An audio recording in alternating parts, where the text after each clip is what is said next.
हाँ जी बच्चों, chapter number 3 में हमने अब तक क्या कवर किया था?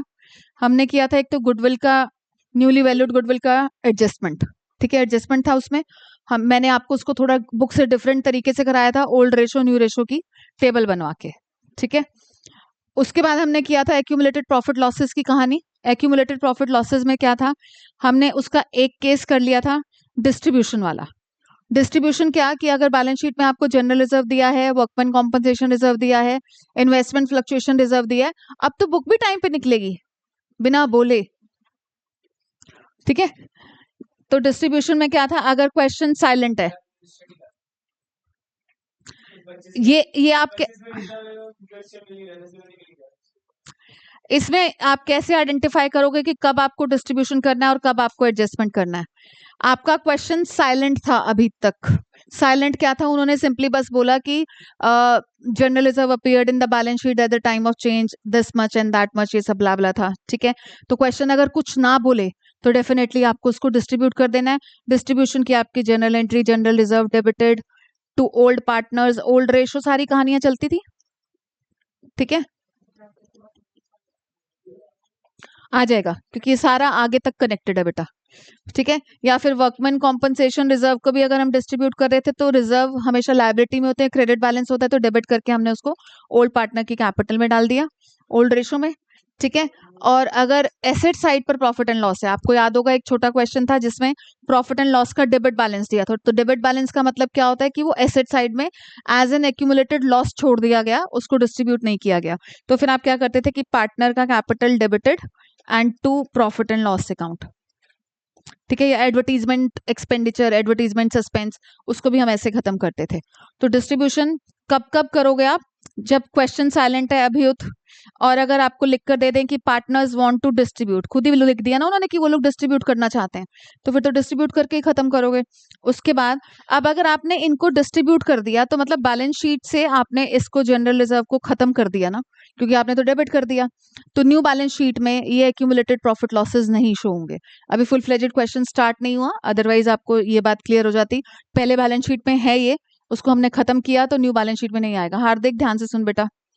ठीक है, इसके बाद एक और भी लैंग्वेज दी जा सकती है आपको कि partners do not want to show accumulated profit losses in their new balance sheet. तो इसकी वजह से do not want to show ही तो होगा, क्योंकि जनरल रिजर्व डेबिट होकर खत्म हो चुका है। ठीक है, अब ये वाला पार्ट कर लिया था। अब देखो बच्चों, if they do not want to distribute, हाँ, तो दिस इज एडजस्टमेंट बेसिकली। वही तो हम कुछ एडजस्टमेंट तो करेंगे ना, वही वही केस करा रही हूँ बेटा आज। देखो, अब तुमने अपनी बैलेंस शीट से रिजर्व्स उड़ा दिए, न्यू बैलेंस शीट में दुनिया को तुम्हारी सेविंग्स, तुम्हारे रिजर्व्स नहीं दिखेंगे। तो कल को दुनिया को ये हो सकता है कि भाई ये लोग तो, और रीजन भी नहीं है ना कोई। रीजन क्या नहीं है कि भाई कोई नया पार्टनर एडमिट नहीं हुआ, कोई पार्टनर रिटायर नहीं हुआ, तो कहाँ गई इनकी सारी सेविंग्स? सेविंग्स ही तो है एक तरह से, रिटेन्ड अर्निंग्स ही है ना ये। ठीक है, तो बाहर वाले लोगों को, क्रेडिटर्स को, बैंकर्स को, पोटेंशियल इन्वेस्टर्स को, ऑलरेडी जो इन्वेस्टर्स हैं बाहर वाले, एक्सटर्नल वाले, ठीक है, उन लोगों को थोड़ा सा ऐसा लगेगा कि यार इन लोगों की सेविंग्स, रिटेन्ड अर्निंग सारी कहाँ गई, तो वो थोड़ा डरेंगे। ठीक है, अगर मुझे किसी के रिगार्डिंग पता चले, आप लोगों की लाइफ में भी, कि भैया उस बंदे का तो ना कुछ कुछ गड़बड़ चल रहा है इंटरनली, सारी सेविंग्स खत्म हो गई हैं उन लोगों की, तो आप भी कल को उसको उधार देते हुए, कुछ भी उसके साथ डीलिंग करते हुए डरोगे। ठीक है ना, कैश में तो कर लोगे पर उधार की डीलिंग में आप डरोगे। तो अब डिस्ट्रीब्यूशन में तो क्योंकि ऑब्वियसली सारी सेविंग्स उड़ा उड़ा देनी है, हमने डिस्ट्रीब्यूट करके खत्म कर देनी है, पर क्या कोई और तरीका नहीं हो सकता कि हम दुनिया को पता भी ना लगने दें और ये काम भी हो जाए? ठीक है, दुनिया को पता भी ना लगने दें और इस रिजर्व्स वगैरह का निपटारा हो जाए।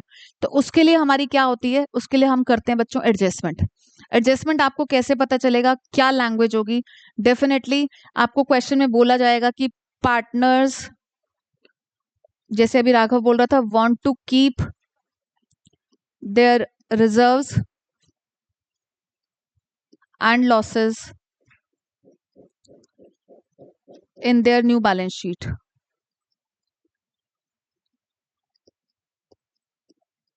या और क्या लैंग्वेज हो सकती है? आपको क्लियरली बोल दें,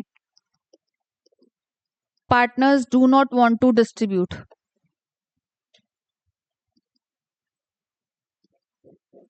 do not want to distribute accumulated profits and losses। ठीक है, या फिर क्या लैंग्वेज हो सकती है कि partners want to adjust, adjustment word ही दे देंगे। ठीक है, partners want to adjust their accumulated profit losses। इन तीनों लैंग्वेज का सेम मतलब है कि आपको उस जनरल रिजर्व के अमाउंट को, उस प्रॉफिट एंड लॉस के अमाउंट को, उस वर्कमैन कॉम्पनसेशन रिजर्व के अमाउंट को आपको एडजस्ट करना है, डिस्ट्रीब्यूट नहीं करना है। ठीक है, तो आपके बुक का टीएस ग्रेवाल का क्वेश्चन करा रही हूं मैं।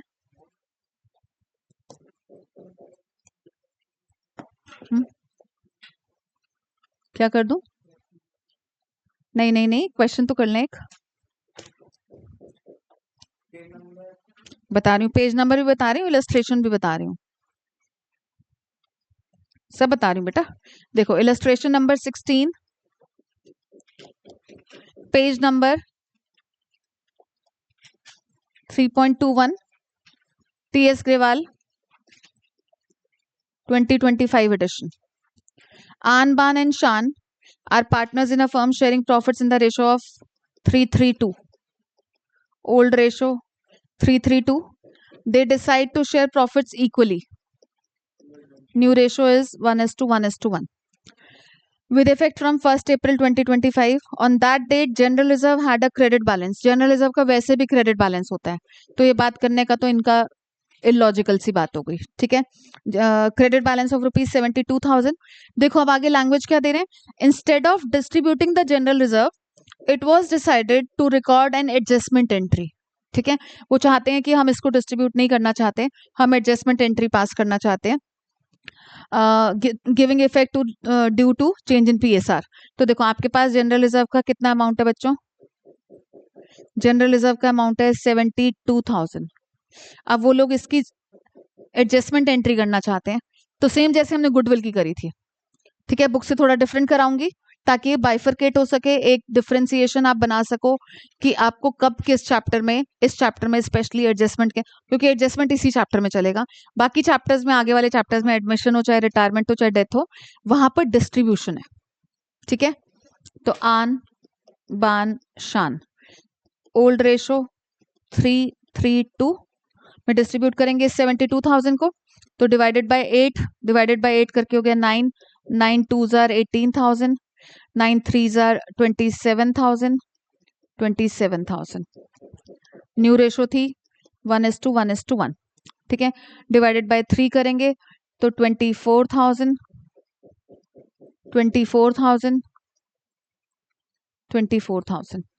ठीक है, अब आप जब 27 में से 24,000 माइनस करोगे तो इसका +3,000, इसका भी +3,000। हार्दिक ध्यान से सुन बेटा, इसका -6,000, तो कहीं गायब हो जाता है। इधर क्या हो जाएगा, शान, शान दे देगा आन और बान को, तो शान का कैपिटल अकाउंट डेबिटेड टू आन का कैपिटल अकाउंट टू बान का कैपिटल अकाउंट।